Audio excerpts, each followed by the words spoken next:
بھائی نے اچھا سوال کیا. خواتین کے لیے میں نے کہا مسجد میں نماز یا عیدگاہ ہے. بھائی نے کہا کہ اس سے غلط ملط ہونے کے امکانات بڑھ جاتے ہیں، نظریں ملنے کے امکانات، فتنے کے امکانات بڑھ جاتے ہیں. اور حضرت عمر رضی اللہ عنہ نے جو ہے من کیا تھا. تو یاد رکھیے کچھ چیزیں اس میں ہیں جو ہم کو سمجھنے کی ضرورت ہے، جو غلط فہمیاں ہیں. پہلی چیز، عورت مسجد آ سکتی ہے، عورت عیدگاہ جا سکتی ہے نماز کے لیے. صرف اس وقت اس کو منع کیا جا سکتا ہے جب سماج میں بہت زیادہ فتنہ ہو، جس فتنے کی وجہ سے وہ کہیں بھی نہیں جا سکتی ہو. نہ اسکول جا سکتی، نہ کالج جا سکتی، نہ جو ہے درگاہ جا سکتی، نہ مال جا سکتی، نہ بازار جا سکتی، نہ کہیں نہیں جا سکتی کیونکہ فتنہ ہے. تو لہٰذا اس ماحول میں وہ مسجد بھی نہیں جائیں گی. پھر ہم نے کیا کیا، صرف مسجد اور عیدگاہ چھوڑ کر باقی اجازت ہمیں کہاں منع کیا؟ ایسا کوئی عالم ہے جو بول رہا ہے کہ مال میں عورتیں نہ جائیں؟ ہے ہمت کسی کی فتویٰ دینے کی؟ وہاں تو نظریں کیا نہیں مل رہا. آپ دیکھیے ایک ہی ایسکیلیٹر پہ چڑھ رہے ہیں اوپر، کوئی گر جا رہا ہے تو اس کو اٹھا بھی لے رہا ہے کوئی آ کر بھاگتے ہوئے. درگاہ کے اندر مرد وہاں بیٹھے، عورتیں سامنے بیٹھی ہے، کھانا کھا رہے ہیں، لباس پہن کے جا رہے کپڑے. وہاں کوئی کہہ رہا ہے کہ درگاہ پہ جانا عورت کا آرام ہے؟ ایک بھی عالم کہہ رہا ہے؟ نہیں کہہ رہا ہے. سوال یہ ہے کہ صرف آپ فتنہ مسجد اور عیدگاہ اور مسجد میں جانے کو کہہ رہے ہیں، لیکن آپ کبھی مال میں، بازار میں، میلوں میں، یہ مینا بازاروں کے اندر اور چوڑی بازاروں کے اندر جہاں مرد اور عورتیں دھکے نہیں رگڑ رگڑ کے چل رہے ہیں ایک دوسرے کے جسموں کو، وہاں نہیں منع کرتے. صرف کہاں احتیاط کر رہے ہیں آپ؟ مسجد میں. تو جب عورت کہیں بھی نہیں جائیں گی تو انشاءاللہ مسجد بھی نہیں جائیں گی. رسول اکرم صلی اللہ علیہ وسلم نے اس بات کی وضاحت کی. عورت کے لیے سب سے بہتر مقام وہ اللہ کی رضا سے سب سے قریب تب ہوتی ہے جب اپنے گھر کے سب سے اندر کے کمرے میں ہوتی ہے، سب سے اندر کے سب سے زیادہ اپنے رب کی رضا میں ہوتی ہو. یہ بات طے ہے. لیکن وہی صحابیات جن کا ایمان سب سے بلند تھا وہ مسجد میں نماز کو آتی تھی، رسول اللہ کے سامنے آئی، آپ نے منع نہیں کیا، آپ نے ان کو آنے دیا. بلکہ ایک صحابی نے جب روکا تو آپ نے فرمایا اسے نماز کو آنے دو، اور اسی صحابیہ سے کہا لیکن تیرے لیے گھر کے اندر اس کے سب سے اندر کے کمرے میں نماز پڑھنا افضل ہے، اس لیے کہ عورت رب کی رضا میں سب سے زیادہ تب ہوتی ہے جب اپنے گھر کے سب سے اندرونی کمرے میں وہ ہوتی ہے. تو یہ بات تو اپنی جگہ ہے. تو اگر آپ بازار میں منع کر رہے، درگاہ پہ منع کر رہے، مال پہ منع کر رہے، سنیما منع کر رہے، کالج کو منع کر رہے، بازاروں منع کر رہے، تو پھر مسجد میں منع کیجیے نا. لیکن آپ سب جگہ اجازت دے دیے، صرف ایک جگہ فتنہ ہے. ایسا لگتا ہے پورے گنڈے، موالی، ڈاکو، چھڑ والے صرف مسجد میں بیٹھے اور باقی پورے نیک لوگ مال سے بیٹھے ہیں مدد کے لیے، پورے اچھے لوگ درگاہوں پہ بیٹھے ہیں، پورے نیک لوگ سب جگہ صرف درگاہ مسجدوں میں وہ ہے. تو سب جگہ بند تو یہاں بھی بند. دوسرا ایک بہت اہم بات جو بھائی نے کی اور جو عام طور سے ایک غلط بات پھیلائی جاتی ہے، اس کی کوئی حقیقت نہیں یاد رکھی، وہ یہ ہے کہ عمر ابن خطاب رضی اللہ عنہ نے اس بات کو بند کیا. اور ایک دوسری روایت جس میں عائشہ رضی اللہ عنہ فرماتی اگر اللہ کے رسول اس دور میں زندہ ہوتے اور عورتوں کو دیکھتے وہ کیا کر رہی ہے تو آپ مسجد میں آنے سے منع کر دیتے. یہ دو چیزوں کو لاتے ہیں، حضرت عمر کا قول اور یہ.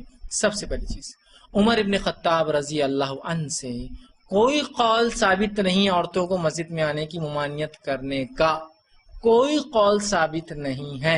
حضرت عائشہ سے تو بھی ثابت ہے، کوئی قول ثابت نہیں ہے اور کوئی عمل ثابت نہیں ہے. یہ کیسے ہو سکتا ہے کہ خلیفہ ثانی عمر ابن خطاب بند کر دے مسجد میں عورتوں کا آنا، اور اس کے بعد بھی مسلسل عورتیں اس زمانے سے لے کر آج تک حرم میں آتی رہے، اور آج تک مسجد نبی میں آتے رہے، آج تک پورے جزیرہ عرب میں آتے رہے، آج تک افسوس کی بات ہے پورے دنیا میں آتی رہے سوا ہندوستان کو چھوڑ کر.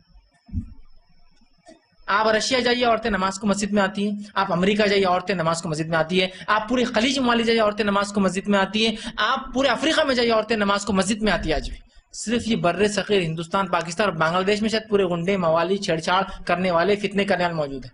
حالانکہ رسول اکرم صلی اللہ علیہ زمانے کا ایک واقعہ سنیے آپ، کیا سنگینی تھی اس واقعے کی. بات کے اقوال اگر ہوں گے بھی ثابت تو چھوڑیے، یہ سنیے اللہ کے رسول کے زمانے ہوا یہ. ایک عورت فجر کی نماز کو نکلی اپنے گھر سے، اور راستے میں ایک شخص نے اس عورت کو، اس صحابیوں کو کھینچ لیا، ایک گڑھے میں گرایا اور اس سے زنا بالجبر کیا. رسول اکرم صلی اللہ علیہ وسلم کی بات لائی گئی، آپ نے اس شخص کو جنہیں زنا بالجبر کیا اس کو سزائے موت دی، اور اس عورت کو بری، مطلب اس کو معصوم قرار دیا اور اس کو آزاد کر دیا. لیکن اس کے بعد کبھی یہ نہیں کہا کہ فجر میں عورت نہیں آئیں گے اس لیے کہ زنا ہو رہا ہے. فتنے کو روکا جائے گا، شریعت نہیں بدلی جائیں گی. مسجد میں لوگ چھیڑ چھاڑ کر رہے ہیں نا، ان کی ٹانگیں توڑی جائیں گی، شریعت نہیں بدلی جائیں گی. آپ نے نہیں کہا کہ ریپ ہو رہا ہے تو فجر میں عورتوں کا آنا بند، نہیں، آپ نے سزا دی اس کو تاکہ آئندہ کوئی حرکت نہ کرے فجر میں آنے والی عورتوں میں. اور فجر اس زمانے میں اندھیرے میں ہوتی تھی، اس وجہ سے وہ کام کر پایا اور صحابہ دیکھ نہیں پائے کیا ہوا. سمجھ رہے ہیں بات کو؟ حضرت عمر سے تو کوئی قول اور کوئی عمل ثابت نہیں. اور یہ کیسے ہو سکتا تھا کہ عمر ابن خطاب کا فتویٰ اور اس کے بعد جو ہے عثمان جو ہے اس عمل کو نافذ کرے. حضرت عمر کے دور میں عورتیں آتی رہی, حضرت عثمان کے دور میں عورتیں آتی رہی, رسول اللہ صلی اللہ علیہ وسلم کے زمانے میں عورتیں مسجد نبوی میں, مسجد حرام میں اور ہر جگہ جہاں مسلمان تھے آتی رہی. رسولوں کے بعد حضرت ابوبکر کے زمانے میں عورتیں مسجدوں میں آتی رہی, حضرت عمر کے زمانے میں آتی رہی, ایک دن بھی منع نہیں ہوا. اس کے برعکس میں واقعہ سناتا ہوں, یہ خود جو لوگ بولتے ہیں نا آنا نہیں حضرت عمر نے بند کیا, وہ خود سناتے, شرم نہیں آتی جب یہ واقعہ سناتے, جب سوچتے رہتے غلط بات سنا دے رہے کہ حضرت عمر کھڑے ہوئے, کیا انصاف تھا, کیا عدل تھا, کیا حکومت تھی, کیا سلطنت تھی کہ عمر کھڑے اور کہا آج کے بعد میں سوچتا ہوں کہ مہر کی رقم طے کر دی جائے. لوگ مہر میں بہت افراط و تفریط کر رہے ہیں, طے کر دی جائے. ایک عورت اٹھی خطبے میں اور کہا عمر جس چیز کو اللہ کے رسول نے فکس نہیں کیا تم کون ہوتے ہو اس کو طے کرنے والے. عمر نے کہا عورت حق پر ہے, عمر غلطی پر تھا, ختم.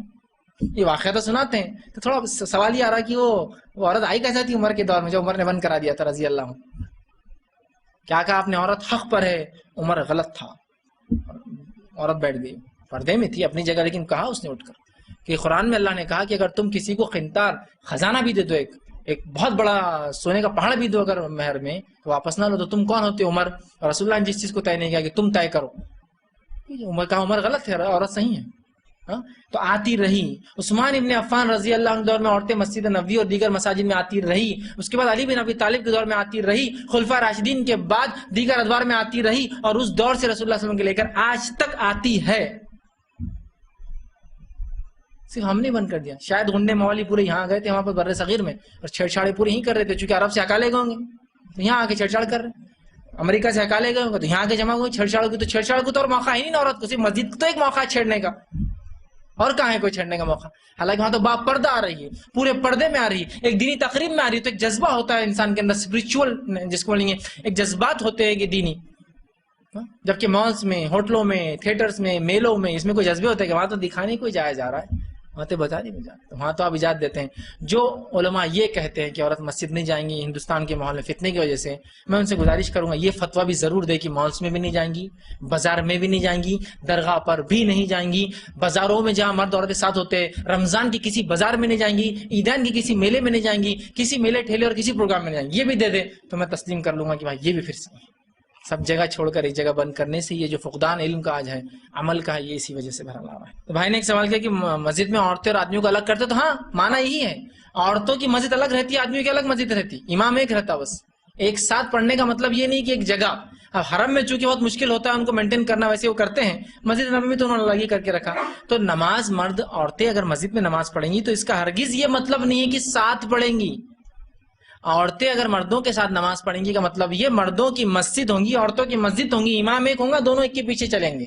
لیکن اس کا ہرگز مطلب نہیں کہ مرد عورت ایک ہی مسجد میں جائیں گے, ایک ہی ساتھ نماز پڑھیں گے. ٹھیک ہے, تو الگ سے مراد یہی ہوگا کہ مسجد میں عورت نماز پڑھیں گی مطلب وہ آئیں گی, اس کا راستہ الگ, اس کا طہارت خانہ الگ, اس کا حمام الگ, اس کی نماز کی جگہ الگ, اس کو کوئی نہیں دیکھیں گا, وہاں کوئی مرد نہیں ہوگا, مرد الگ دروازے سے آئیں گا, اس کا وضو خانہ الگ ہوگا, اس کا طہارت خانہ الگ ہوگا, وہ الگ ہوگا, امام ان کا آگے ہوگا, وہ مسجد میں عورتیں پیچھے کھڑی ہوں گی اور نماز پڑھیں گی. یہ معنی ہے اس کا, ساتھ پڑھیں گی یہ معنی نہیں.